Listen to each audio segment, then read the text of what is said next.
let's kind of go back to the genesis of how this all began. If there was a story to tell behind how that the actual series developed, would love to hear that. Yeah, it's fun. It's kind of a funny story that shows you how random Hollywood is. We do a show called The Toys That Made Us, which predated the movies that made us, and it did very well. And Netflix, after season 1 came out, asked me to put together an idea for a spinoff. So weirdly enough, because I'm not a gamer, I wanted to go with the video games that made us. I don't know why. But that's what I thought was the right thing to do. So we spent over bare minimum over 100 hours making a tape about the video games that made us. And it's one of my favorite sales tapes we've ever made. I've probably made 200 or 300 sales tapes. That's probably my third or fourth favorite that we've ever made. And we worked on it for like 2 months. The day before the meeting with everybody at Netflix who had to approve the spinoff, I don't remember what made me do this, but I was like, maybe we should have a backup. So we spent less than 2 hours, all in Photoshop, sending the file to the printer, sending a runner to the printer to make a poster. And all the poster was, if you've seen the Die Hard episode, you know, Frank Sinatra was originally supposed to be John McClane.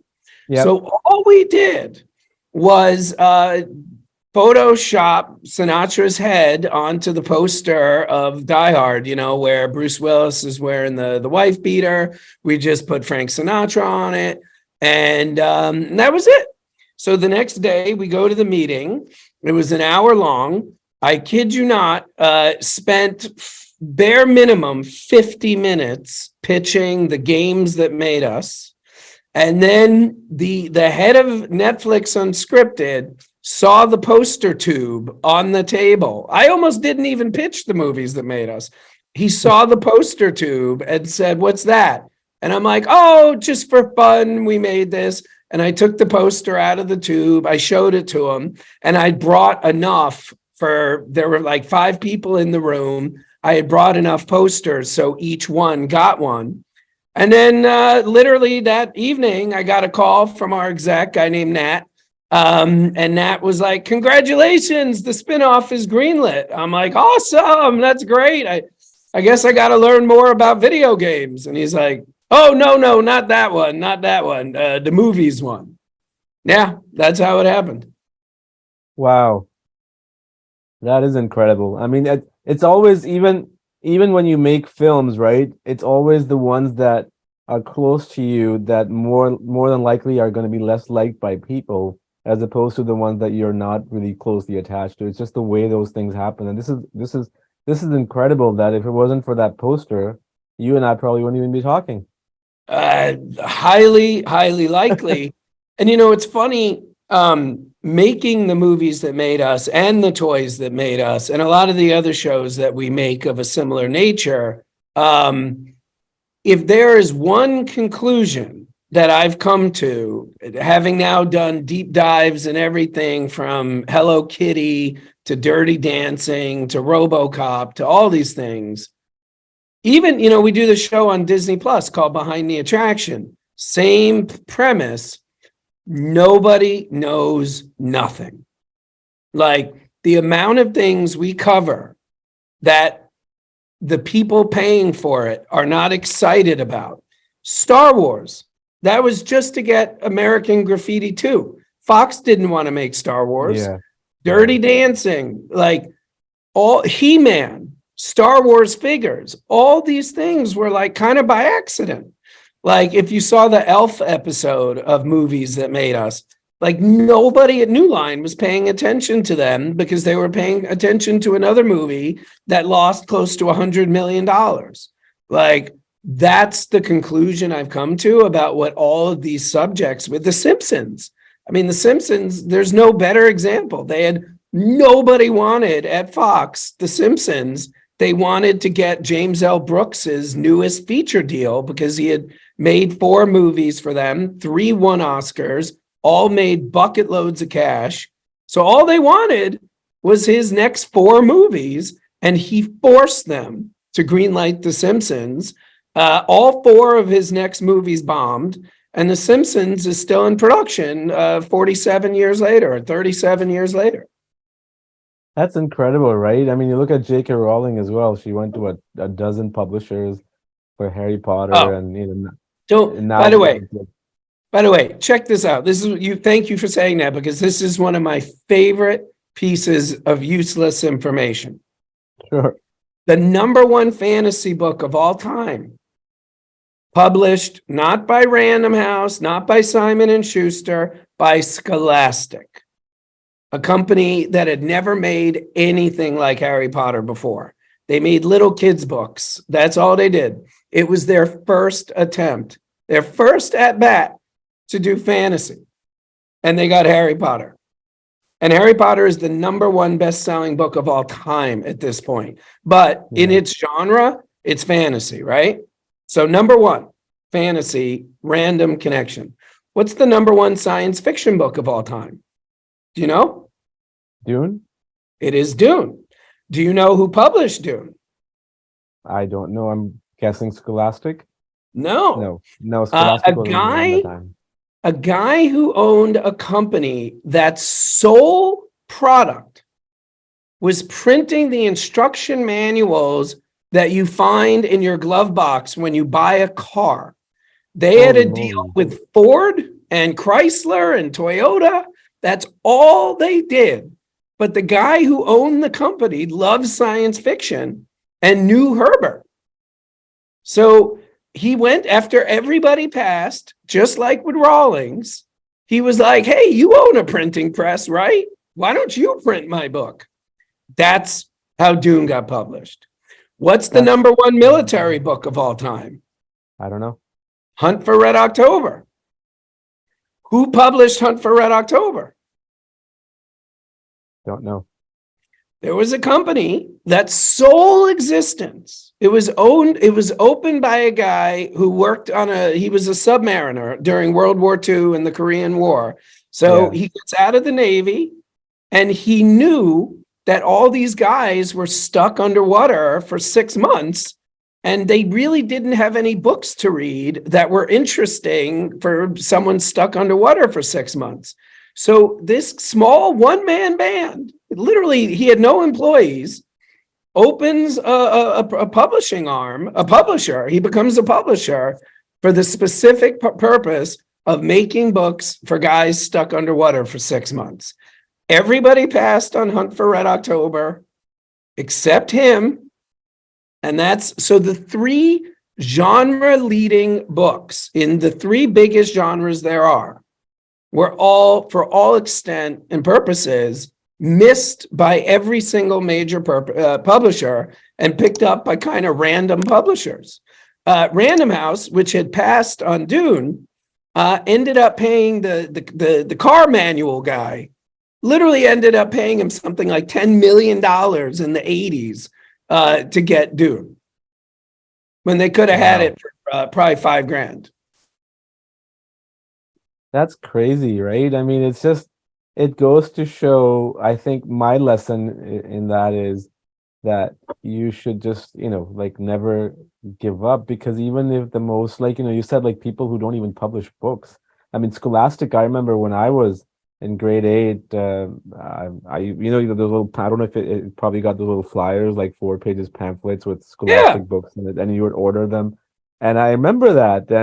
And it's crazy that I think, the lesson learned is that you should just never give up. Now, it doesn't mean that it will always work. I mean, there are some great films and TV shows that have been made, that have been canceled, that tanked, but over time, they became a cult classic. but there's always a lesson in that, and that's insane that it's all these stories where they almost never happened ended up being the biggest one. And I think it's a testament to also that if you're the first one to do something in whatever you're doing, it may not be, accepted in the very beginning, but down the road, it will become part of history, and sometimes it will blow up like Harry Potter and Dune. Yeah, you never know. And it always cracks me up because you always have these executives and all these people that think they know best. And the truth is nobody knows best. Nobody It's knows. not that they're more wrong than anyone Yeah. else. They're equally right and they're equally wrong. But Yeah. there's just no way to know it's going to resonate. There's literally no way to predict it. So you just got to trust your gut and hope for the best. Well, have you seen the Paramount miniseries The Offer? Oh my God. And I'm I not mean, even a Godfather guy. Like I actually, after I watched The Offer, that was the second time I ever watched The Godfather. So I'm not a big Godfather guy. I'm not really into the mafia. I just yeah. don't find it very interesting. That's just Yeah. me. I know everybody but me does. No, that's fine. Everybody has different preferences. I'm not a Yeah, big superhero fan. Everybody else but is, so that it's okay. I almost started watching that again as soon as I finished it. That was, and I forget his name. What's the lead actor's name? What's that guy's name? Um, I always forget to hold on. I I'll tell you right almost didn't watch it. Miles Teller. Yeah. I almost didn't watch it because I could at that time I could not stand Miles Teller. Everything he was in, I thought he was like a pompous jerk. And then like I said, I almost didn't watch The Offer because of him. And then I don't know why I gave it a shot. And then of course after Maverick, he's literally one of my favorite actors working now. He is a good actor, and he has a very kind of like an underrated, for the lack of a better word, ordinary face. Like he's not like Brad Pitt or Leonardo DiCaprio. Like Yeah. he's decent. He's like an average guy. And I think that's what resonates in The Offer. And honestly, one of the things I learned from The Offer is that being a filmmaker myself, it's just so important to find that one person who believes in you and just goes all out. Like if it wasn't for the producer character, I mean, I forget the one that Miles played, The Godfather wouldn't have been made. Like he fought for everything, everything. Yeah. I mean, that's just insane. And you need that one champion in your life, just to kind of take you across that finish line in order to be, successful, whatever the definition of that is. That's right. That's absolutely right. And the style of movies that made us, the fast pacing, cutting, the narration, and the quirkiness. Was that something that was also in the toys that made us? Because I haven't seen that. Is that where you got it from, or was that something Absolutely. Basically, what happened was, it took me 7 years to sell toys that made us, and then when it finally sold to Netflix, we had never done anything like it. I mean, we like all my company had done at that time was stand-up comedy and like sketch comedy shows. That's all we ever did. So when the show was greenlit, and again, this never would have happened anywhere but Netflix, because what Netflix does, which no other company that I've ever worked with to a certain extent does, Netflix is very picky, very, very, very picky about who they work with. But once they decide that they trust you and they're going to greenlight your show, they really respect you and kind of leave you alone. So any other show, any other network, the editors that I hired for season 1 of Toys That Made Us, not one of them would have been approved. Because to quote Silence of the Lambs, you covet what you see every day. I was a comedy guy, so I just hired comedy editors. So one editor in particular, a guy named Ben Frost, he summed up this process the best. And to this day, he's our lead editor. He oversees 90% of our shows in editorial. But I met him on season 1 of Toys That Made Us. We were talking, and this conversation I'm about to tell you, this was years later, but he told me his entire career, he would turn in a first cut to the director And the director would be like, I love it. You're a genius. Oh my God, this is so funny. Now pull it back. Less jokes, less cutting, less Yeah. humor. And he said, he was like, you're the first person I've ever worked for who was like, I love it. This is great. Push it further, push it further. And that's really what it was. Ben and his team were geniuses. I mean, absolute geniuses. And I not only loved it, but I encouraged it. And we just ended up creating this sauce. I wouldn't call it secret sauce. That people seem to like. And a lot of people, it's funny, I get people telling me all the time, did you see this show? They copied your style. And I'm always like, first of all, let's say you're right. Let's say they copied my style. Good. Do you know how many people I fucking copied? Like, it's funny. What's that? Everybody does to a certain extent. We the end of our episodes, and this isn't 100%, but 99 out of every 10 episodes we do, I like to end it on what I call a RoboCop. And by the way, you can already tell before I tell you what I mean, I am taking something from something that came before me. Yeah. And what I mean by that is, and now that I tell you this, if you ever watch one of our shows again, you're going to pee in your pants because it's not subtle at all. If you watch my favorite one we ever did was The Toys That Made Us. Actually, I like the RoboCop one too, but The Toys That Made Us, I think, is the best of the Star Wars episode. It's the best one that I like the most. But basically, if you remember the scene in RoboCop where RoboCop as RoboCop goes back to his old house and he's walking around and it keeps cutting back and forth. We do that every episode where we take these older people we're interviewing and cut back and forth to what they looked like when they were younger every now and then. So like with the Star Wars episode of Toys That Made Us, we were able to shoot in the actual Kenner headquarters today. Not today, this was 5 years ago, but we were able to film in the floor that Kenner, and it was an abandoned floor in the Kroger building in Cincinnati.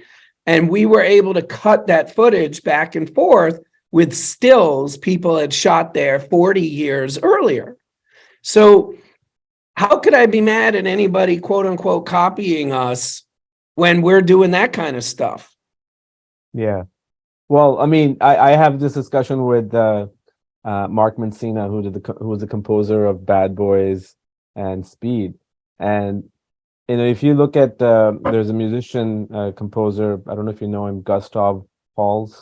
I always forget his name. I don't, but I will say Speed is one of the greatest soundtracks ever made. It gets no appreciation. It is. And then it is one. Sorry, go on.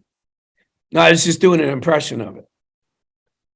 But if you look at Star Wars, right? So this musician that way back from the early 1900s, Gustav Holst something. But anyways, everybody from Hans Zimmer, John Williams, literally, if you listen to his album on YouTube, it's called Planet Mars, or Planet Jupiter, or Planet Mars. It's literally from their Star Wars. There is a scene in, I think, episode 4 where there's a music beat that goes like this, dun dun dun dun dun dun dun. Music beat. It was sorry. The entire Star Wars fanfare is taken from the chorus of a random pirate movie from the 30s. Like, it's not subtle at all. I mean, it's literally. That I didn't know, but I know that there's a lot of parts from Star Wars music that's taken from Gustav's music, like to the note. Google, when we're done, Google Star Wars John Williams pirate movie, and I mean, again, it's not there. It is, and I'm putting this diplomatically because I worship John Williams, but it's not subtle. No, I think we all subconsciously or consciously do that, and I think that's, there's always, I think that I was reading it somewhere, there's literally 7 unique stories in the world, and we all recycle them over and over again in a different way. right? Hero with So 1,000 faces. yeah. And I'll tell you something about your editing and your pacing. So Jurassic Park for me is like the holy grail. Like that's the reason I became the filmmaker that I am today. Like it's a very, deep movie for me.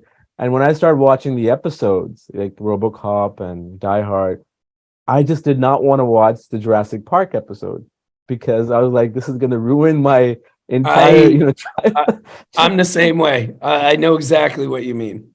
childhood. But when I saw it, I loved it. And I think the two things that I walked away with, I haven't seen all the episodes. I've seen maybe, I think, out of the 3 seasons, about 8 or 9 of them. But two things that I was shocked about, and I'm sure I want to know what you think. The revolt against James Cameron, that was news to me from Aliens. Like, I'm like, holy crap, the guy's career almost ended. Like, we wouldn't have had Titanic, Terminator, Avatar. And then Zemeckis and Hanks, with the amount of um, success they've had with Back to the Future films and Tom Hanks romantic comedies, they still went through so much hell in Forrest Gump. Were those shock for you when you discovered them upon researching? I knew James Cameron, within reason, is my favorite director. So I've known that story long Okay. before the show was greenlit. So that did not surprise me.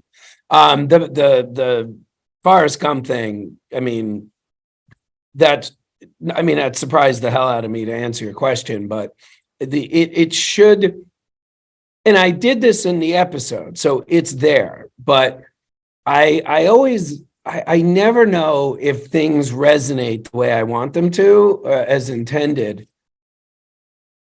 The amount of money that Paramount lost by not spending an extra 1.8 million, because they wouldn't spend $1.8 million. Like, Hanks and Zemeckis were already on board with taking pay cuts. They'd Yeah. already said yes to that. Hanks was working at like a fifth of his rate. Zemeckis was pretty much working SAG minimum or DGA minimum.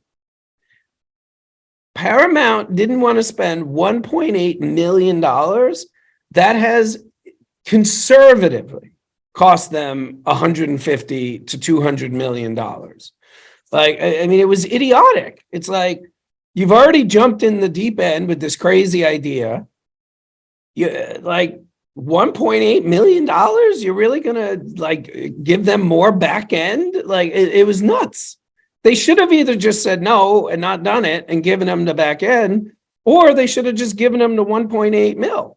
But yeah, that decision should be studied at Harvard Business School. Yeah.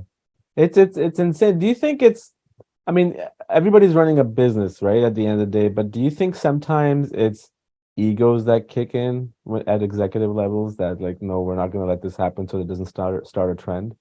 Sometimes, yes, but in this case, I know a lot about Cheryl Lansing, and I also know a lot about Paramount. It wasn't ego with them.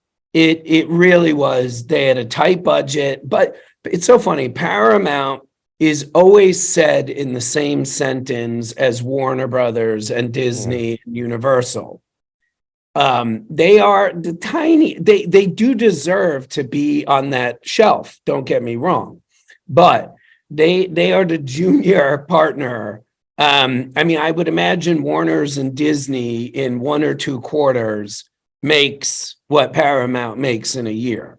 So they are the baby studio compared to the other three. And there have been years, by the way, where other studios like Lion, they're like, the year the second Hunger Games came out, Hmm. Lionsgate outgrossed Universal Paramount. Like, Lionsgate as Wow. like 10% of the staff, like 10% of the bank line. And Lionsgate was able to get ahead that year of Paramount. So, that tells you all you got to know about Paramount. Disney could have every single movie bomb, and Lionsgate could still not get ahead of Disney in Yeah. any given year. Same for Warner's. So they were just really tight with the money, and that's what it was.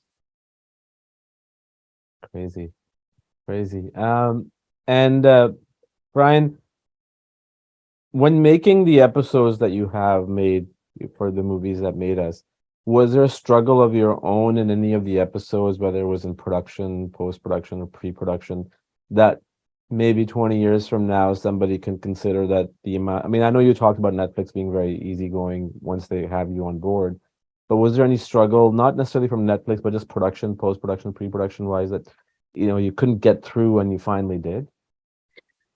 There's only two examples that I can give you of that. And to be honest with you, I would argue both of these are even stretching to answer your question.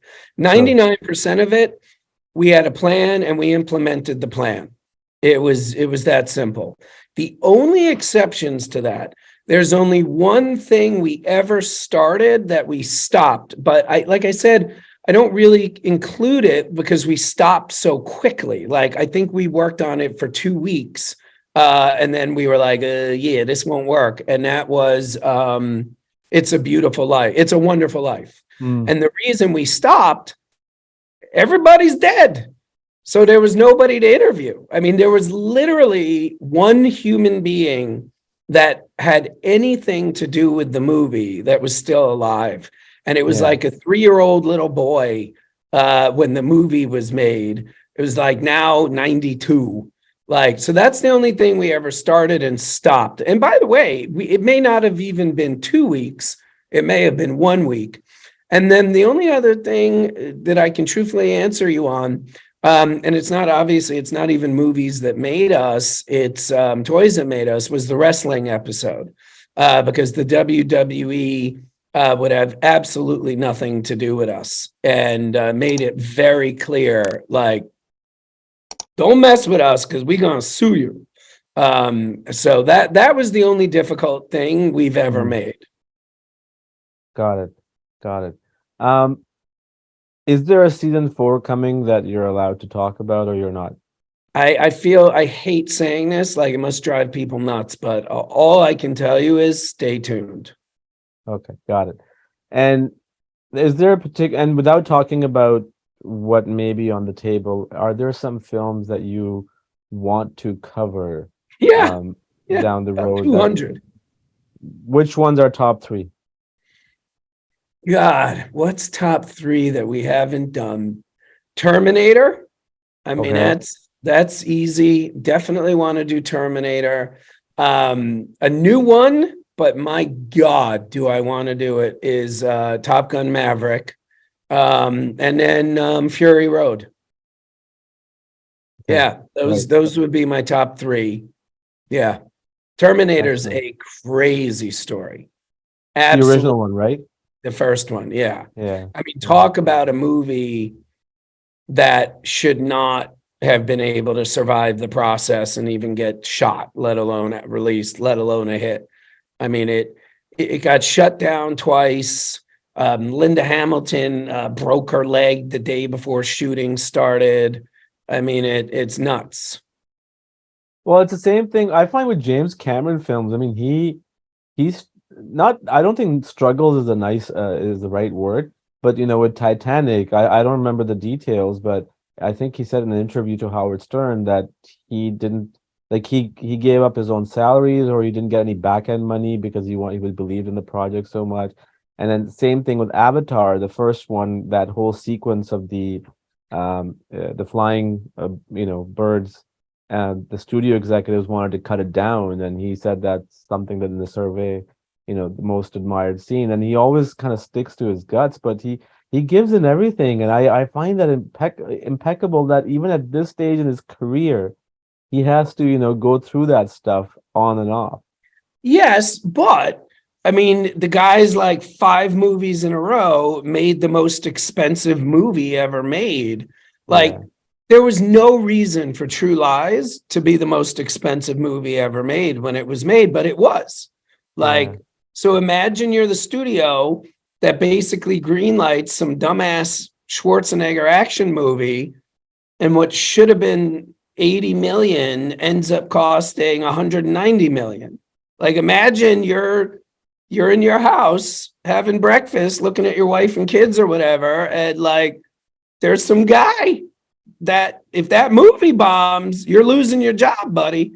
Like, yeah, there was no reason for that to call. And don't forget, The Abyss was the most expensive movie ever made. And that took forever to break even. I mean, I think that film probably took 10 to 15 years before it broke even. So, yeah. By the way, the odds of Avatar, what are the odds the same guy, 3 movies in a row, can make the highest grossing film of all time? It's 0. So, but obviously it's not 0. So yeah, if I were the guy writing those checks and getting those emails and cost reports, by the way, I get cost reports now every day. It's really scary. It's really scary. And you have, let's say, a $4 million budget that's supposed to last 18 months, and you're in month 11 and you cross $4 million. Like, that's what a lot of people don't get to see. And I'm very lucky that I see both sides of this business. Sometimes I'm the one spending money, and sometimes I'm the guy writing the checks. So I'm able to understand it from both points. Like, I saw an interview yesterday with, I think it was Snoop Dogg. He said, like, why, if 1 billion people listen to my music, did I only get $1 million? I just read that yesterday. And I'm literally, anytime I see anybody say this, I always say to myself, let me ask you a question, Snoop. Off the top of your head, how much do you think it costs to build, launch, and maintain a satellite? I guarantee you he has no clue. It's $400 million per satellite. And Sirius XM don't work without 24 of them. So they got to spend 400 million times 24. There's probably a real good reason why you're not making $1 billion for 1 billion listens. But few people think like that, which I understand. But as someone who, like I said, gets cost reports now every night, yeah, it can be a bit scary.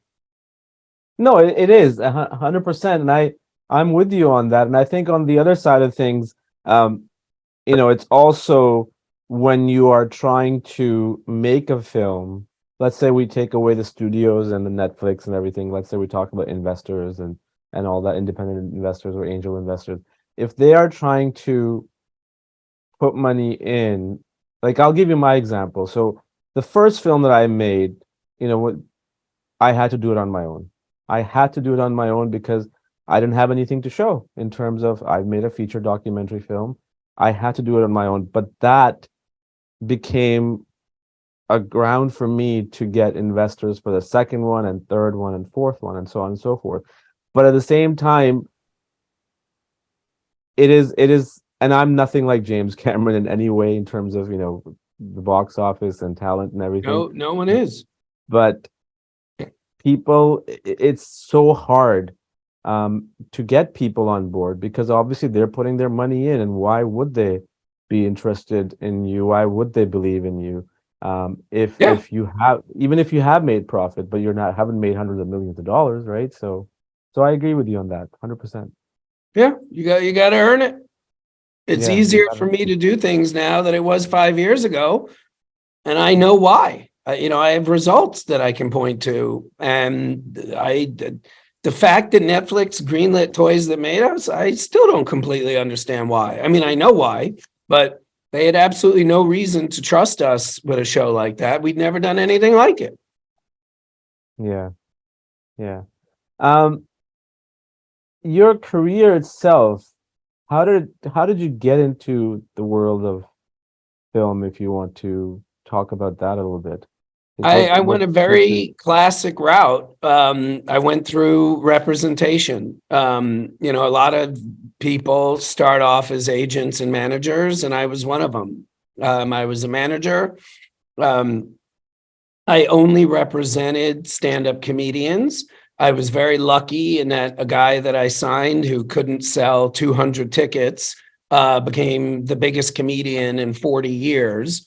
So he was making a lot of money as an actor and as a touring comedian doing gigantic tours. And I took the money from those commissions that I made and I started investing in my own stand-up comedy specials that I paid for.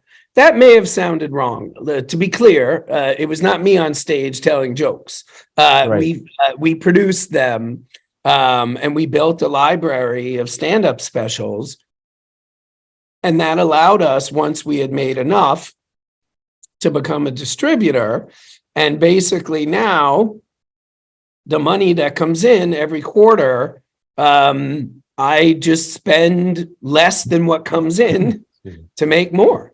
But now it's not just stand-up specials, it's documentaries. We're doing our first cartoon right now. So it's a very traditional, people are always saying to me like, Brian, you're a genius. And I'm like, no, I'm not. I just read some books, because we just literally did exactly what the studios did 100 years ago. Like, there's literally no difference with what we did versus what Warner's and Universal, Paramount, and Disney did 100 years ago. We just had different types of technology that allowed, the technology allowed a small company to evolve the way we did. So that is one advantage we had that the original studios didn't. But Right. yeah, that's the story. That's 25 years of history in less than a minute. Aside from movies that made us, video games, toys, what other projects are out there that you want? I know you talked about the Disney one, but anything else that you want to Well, talk about? Something that's in the if works? you like movies that made us, have you seen Icons on Earth on Vice? No, I have not. I'm gonna make a note of that. Yeah, that show basically, if you like movies that made us, I think you'll like Icons on Earth. It's literally made by the exact same people. I mean, it's 85 to 90%. If you looked at the credits, the exact same people. It's funny. I get asked all the time for movies that made us by anybody who knows me. Why didn't you make Star Wars? You got to do Star Wars. You got to do Star Wars. And I never did Star Wars because, like, that's the movie that inspired my whole career. Like, I'd probably be a banker or a dentist in Queens if it wasn't for Star Wars. And I just knew I couldn't do Star Wars in under an hour. So we created this show called Icons on Earth that was specifically designed to make Star Wars. So and we just got picked up for 6 more seasons. So we're making 10 seasons of the show. Star Wars, The Simpsons, Fast and Furious, and Marvel, those seasons have already aired. So you can watch them right now on Vice. And we're making James Bond. We're making 6 seasons literally as we speak. But the only one I can talk about, because the only one that's public so far, is James Bond. So that show basically, instead of spending 1 hour per movie, spends at least 6 hours per franchise. So like for the Star Wars movies that made us season, we spent 2 hours on A New Hope. So that's, if you like our work, I strongly recommend you check out Icons on Earth.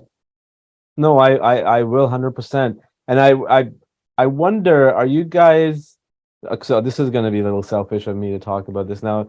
One of the things that I would really love, and obviously, it's your show, you should do whatever you want.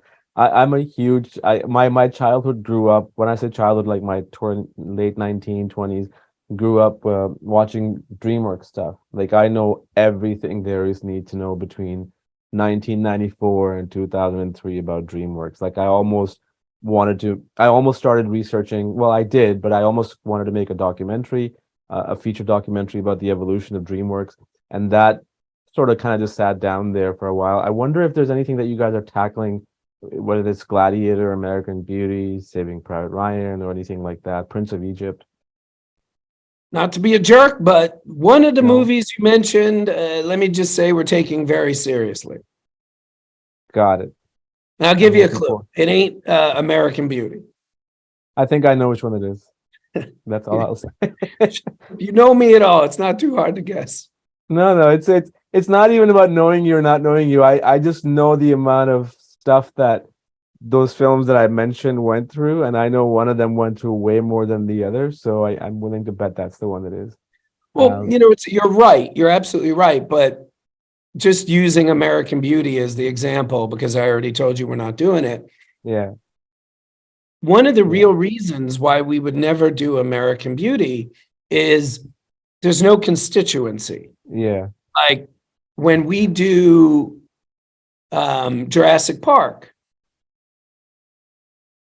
it's been in production for 30 years. A new one came out less than a year ago. Another one's going to come out less than 2 years from now.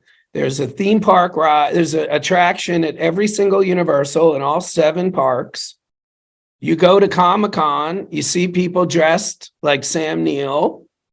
Like you need a constituency to justify what we spend to make these episodes. So American Beauty, great movie, whatever. Nobody's dressing like those characters at Comic-Con. It's not, there's no TV show that's still going based on it. It just doesn't make sense for us to cover it. Yeah. There's not enough And people also, to see it. And also, I think American Beauty, based on what I know, I mean, I'm sure it went through a lot of troubles, but it was one of those films where the script wasn't changed at all. And, Spielberg gave a green light, and then the final cut was the way it was. And then the marketing of that film, I still remember. I mean, that's like marketing 101. I wish studios were doing that right now. What DreamWorks did, because it was a new company, going back to our conversation, nobody was doing anything like that before. What DreamWorks did was they believed in the film so much. After it came out at TIFF, they did all these on their website. You could go onto American Beauty website and you can choose your city and you can go watch a screening for free, for absolutely free. And this was like over 30 cities across North America, Toronto being one of them. And it just created this buzz, and ended up winning ridiculous amount of Oscars, like almost like every main category. Yeah. And the show on Disney that you're talking about, what is it called? Behind the Attraction. Okay. So you're pretty busy. Yeah. We got 19 shows in production right now. And that doesn't include the movies or the stand-up specials. So yeah, it's we're kind of busy. And what kind of movies are you guys tackling in terms of documentary genre? Like, is it more serious or fun or? Everything's fun. People always say to me, "What are we looking for?" And what I always tell them is that would take me an hour to answer. Let me just tell you what we're not looking for: dark. We don't want anything dark. A wife who killed the woman having an affair with her husband. That's not for us. Got it. Nothing about serial killers. Like, yeah, that's not for us. Well, there's a lot of crime stuff already out there. I mean, in terms of podcasts and in terms of series, almost everybody's doing it. I agree. It's not for us. Got it. Anything else you want to add, Brian? No, I'm very appreciative of your time and interest in anything we're doing. I've been doing interviews like this for about 5 years, and it's still very strange that anybody cares about what we're doing. So I'm very grateful for your interest.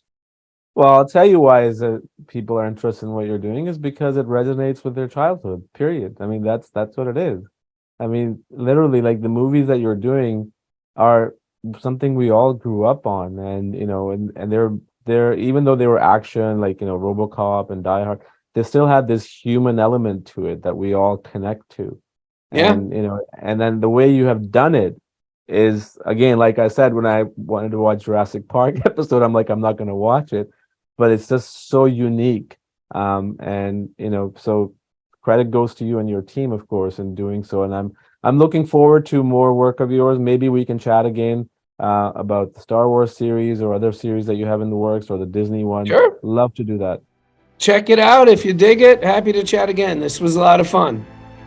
I appreciate it. Thank you so much, Brian. Thank you. Stay warm. Bye. I will. Take care. Bye-bye.